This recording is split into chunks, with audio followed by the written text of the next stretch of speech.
Avez-vous déjà eu le sentiment de manquer de temps? Le temps file puis nos listes de choses à faire, ils ne diminuent pas. Mais prenez une minute et pensez-y. Chaque année, Dieu nous a fait un cadeau de 365 jours. Chaque jour est rempli de 24 heures, soit 1440 minutes pour être plus précise.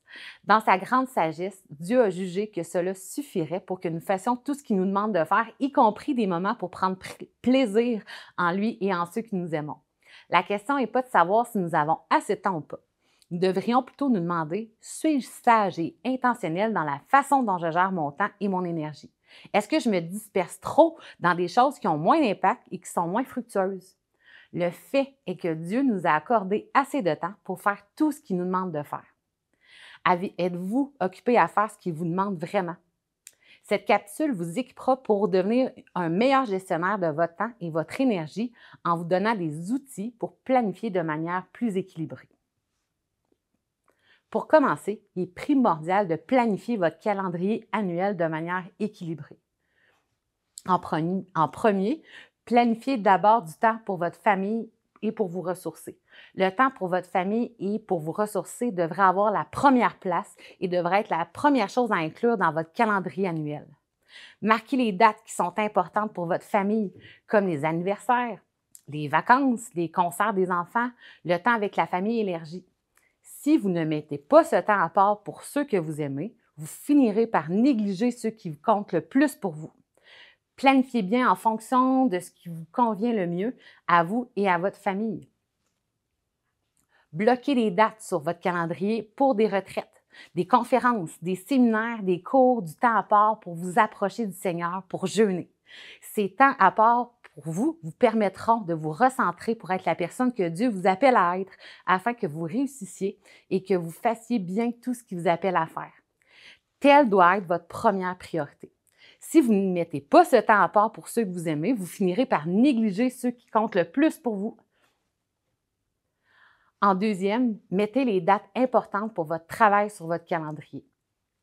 Marquez les dates en relation avec votre travail, avec l'Église, votre ministère puis la communauté.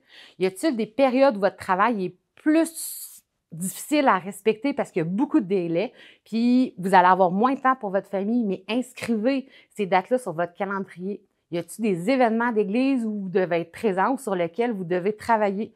Notez-les sur votre calendrier. Y a-t-il des événements réguliers du département du ministère auprès des enfants? Assurez-vous que votre calendrier contient bien toutes ces dates, comme Pâques, l'Action de grâce, le jour du souvenir, Noël, le Nouvel An. Troisièmement, regardez votre calendrier en ensemble. Regardez l'ensemble de votre calendrier, prenez en compte votre vie de famille, votre vie personnelle, votre travail, l'Église et tout cet ensemble-là. Et surtout votre ministère personnel. Puis pensez aux objectifs et aux projets de Dieu que vous avez à cœur. Réfléchissez au temps qu'il vous faudra pour préparer, pour promouvoir, pour rassembler le matériel, pour recruter des bénévoles, etc.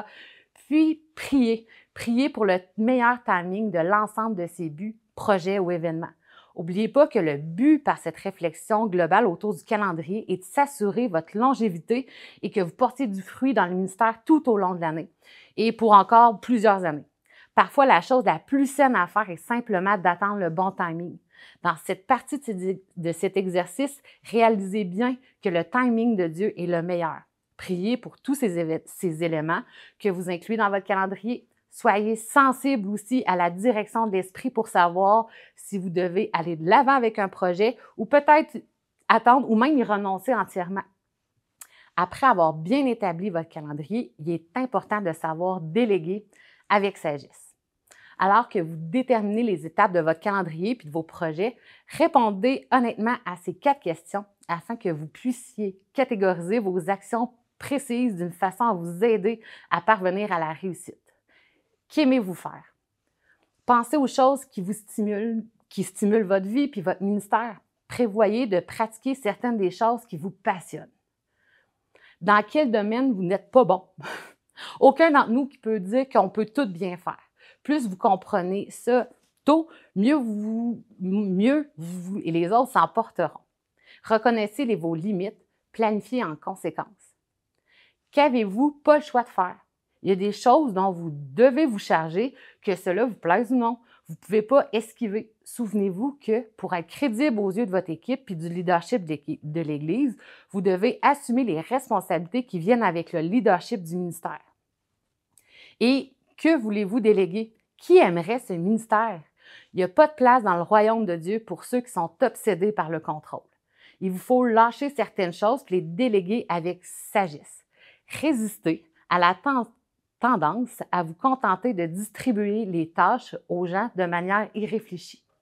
Une façon de déléguer avec sagesse consiste à vous poser la question de quoi cette personne aura-t-elle besoin pour faire un bon travail?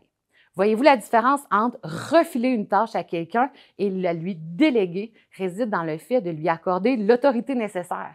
Quand vous demandez à quelqu'un de se joindre à votre équipe pour remplir un rôle ou une tâche spécifique, il vous faut lui donner les outils afin qu'il soit équipé et qu'il puisse ainsi réussir.